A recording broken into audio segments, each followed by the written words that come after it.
could I go? I could go to, let's say, Zachariah Sitchin or Oxford. Now, the Oxford academics, they're part of the Disciplorati. Everything is being edited, it's being redacted, it's all institutionalized, and it's all using a codified discourse. It's not that it's wrong, but what they're doing is using codified language to encode secrets. And so when you're looking at their discourse, it's a codified discourse.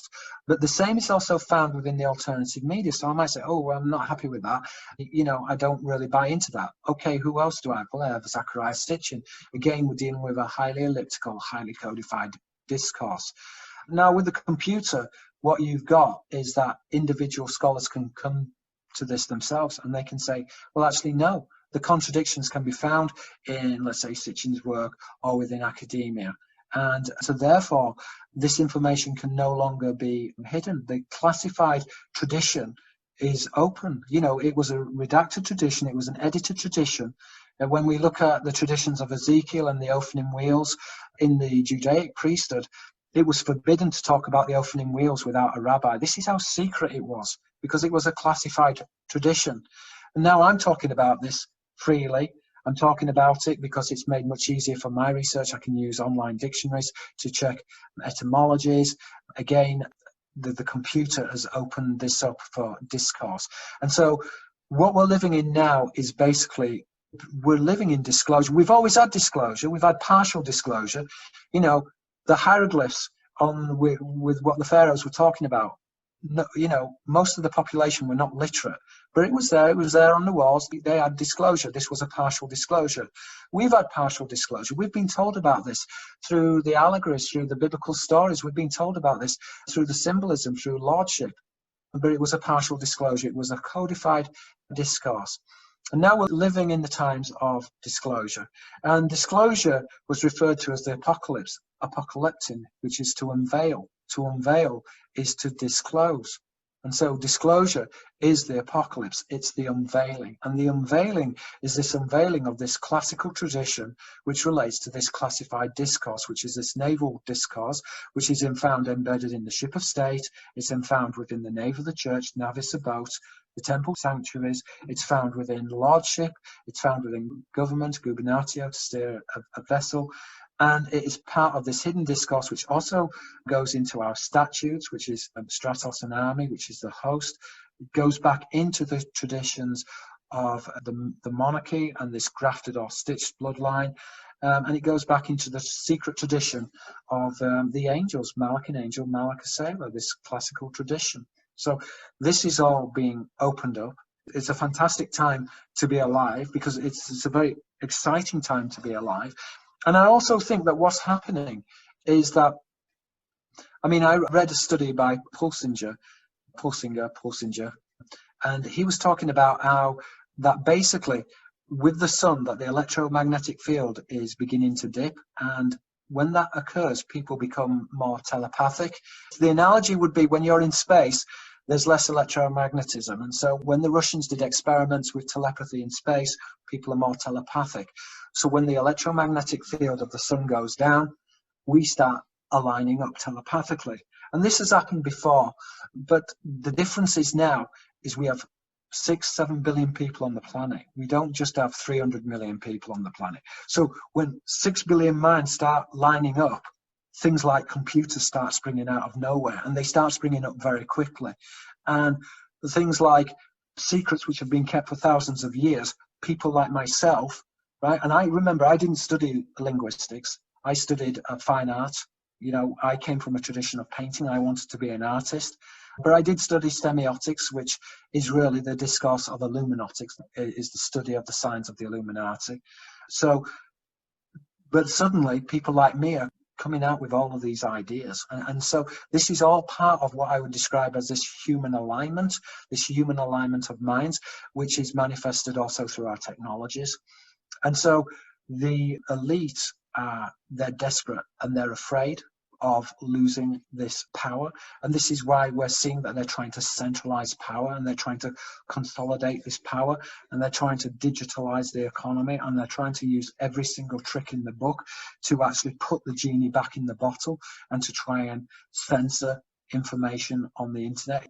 it's almost, with all the censorship of information, it's almost been like a modern burning of books, or the modern burning of books within Alexandria. And again, in the Arabic, tab, it means an edition of a book or a volume. Taban is a serpent. It's correlated with Taliba, a student, where we would say the Taliban. So the Taliban are coming from the seraphic component of knowledge. But essentially, the burning of books is related to the Seraphim. And again, Safa language is equated etymologically with the Hebrew word for a book.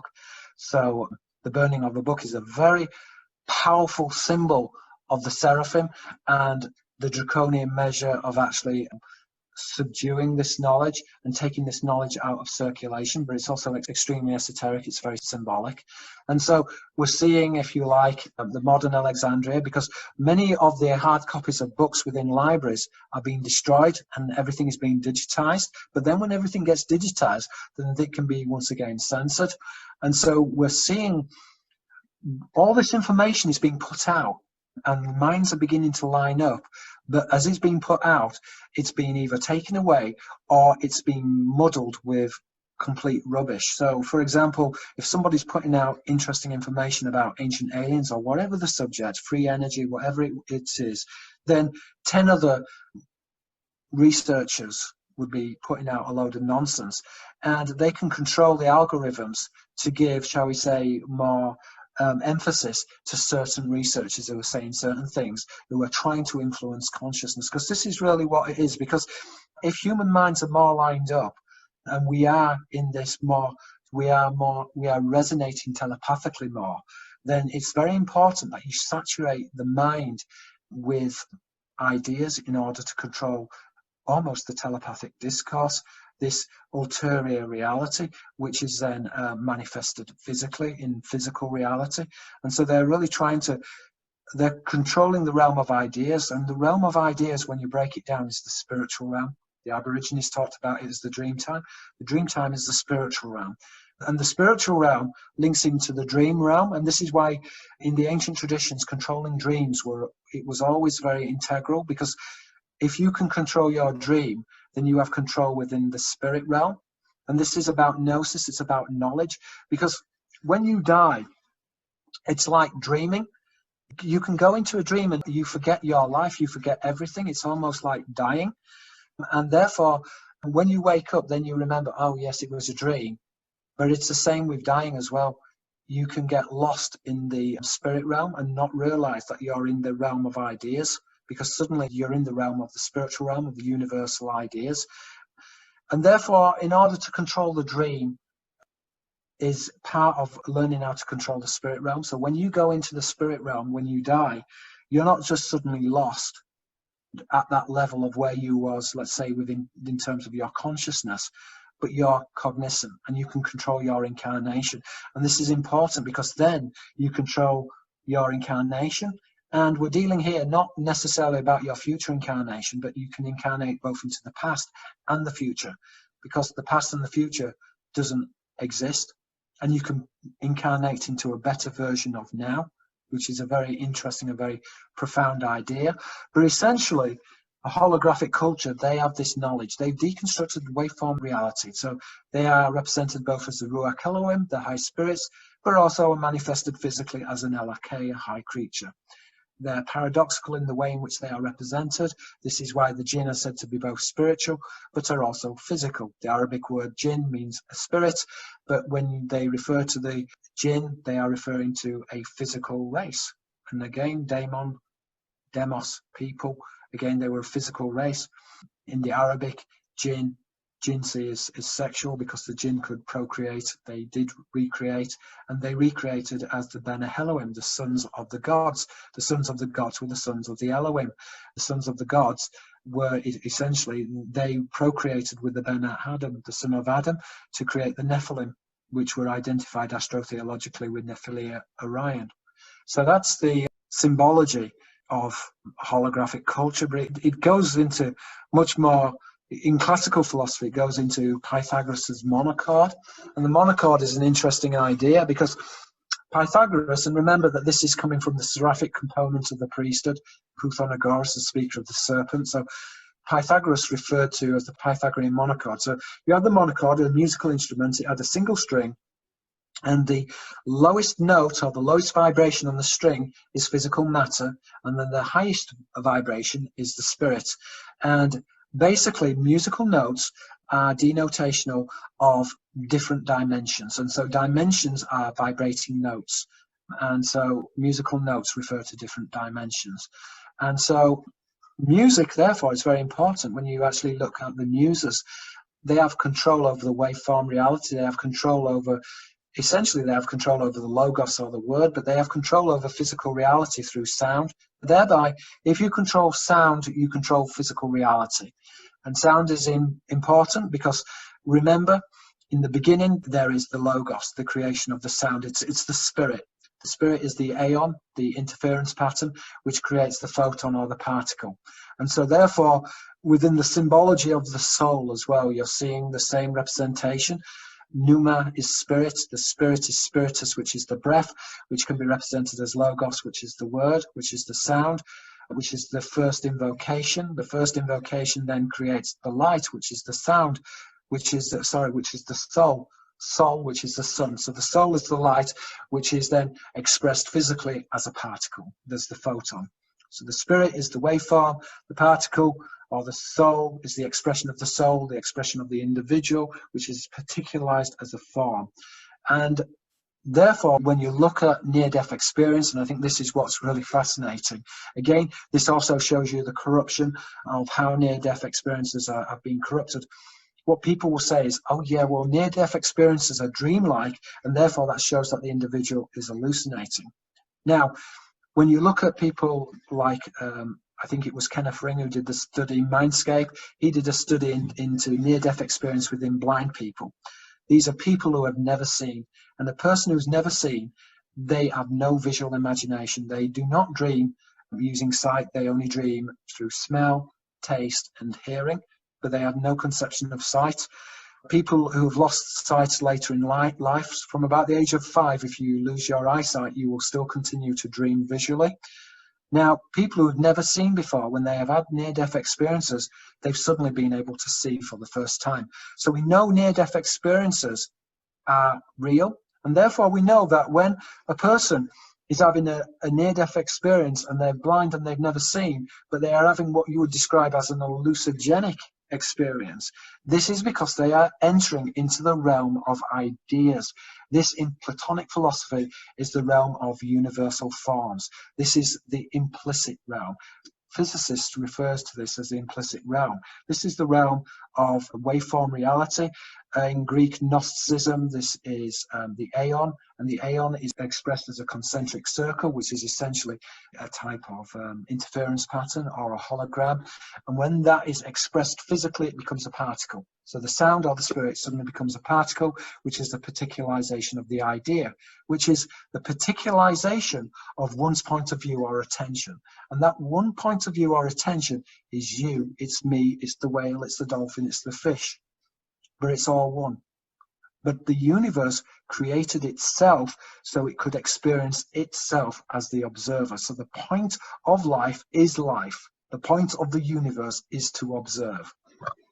And that is the symbolism. And this is what they've deconstructed. These entities are outside of time and space. Why are they outside of time and space? Because in order to go to different star systems, you have to deconstruct the waveform. But wait, this is like a free gift. Once you've deconstructed the waveform, not only have you deconstructed how to go to different star systems, but you've also deconstructed the spirit realm.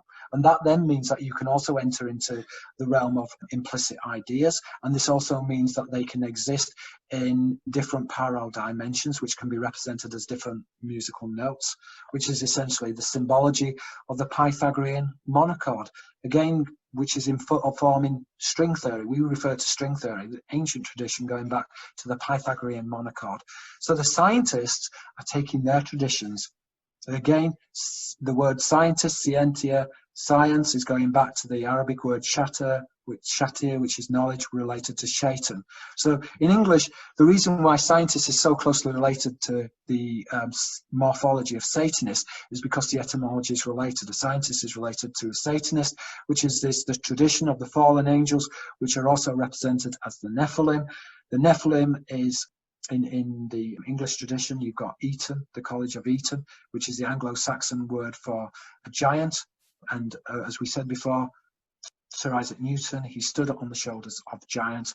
The shoulder is the hand of the giant, because the hand of the giant, astrologically, astrotheologically, can also be represented as the shoulder of the giant. The shoulder of the giant is essentially Nephilim tradition of the fallen angels. And so, again, the inventor of the hologram as well, his name, he changed his name, and his etymology is very closely related to Jibbar, which is Orion, which again is another reference to the Jibbarim. The Nephilim are interchangeable with the Jibbarim. They're also known as the Zanzumin, the sons of Anak. So the Titans, again, the morphology of Titan in the Greek can sometimes be transliterated in the Old Greek as Tatan, which is a Satan, which are the fallen angels. Fallen angels are therefore often symbolized as the Djinn, which is another representation of Djinn, a serpent or a worm. The Djinn are the Seraphim, the dragon, the seraphic components in the occult tradition, oculus and eye. That which is hidden or concealed is the dragon. Hence, as we said earlier, the dragon is hidden behind the shield. Jinn, Jannah, a shield, Jannah to hide or to conceal, and the shield is denotation of these flying or spinning vessels, which are equated with boats and are also equated with missiles. These missiles were buried at temple shrines, and therefore the symbology of the boat is intrinsic to the shrine. As we said, Naus a boat, Nos a boat, Naus a temple sanctuary, Nave is a boat, Navis is a temple sanctuary, which is again a reflection on worship. We are worshipping, venerating these vessels. Ship as into worship. So our whole system is based on worshipping Malak an angel or Malak a sailor. We are venerating these angelic beings who are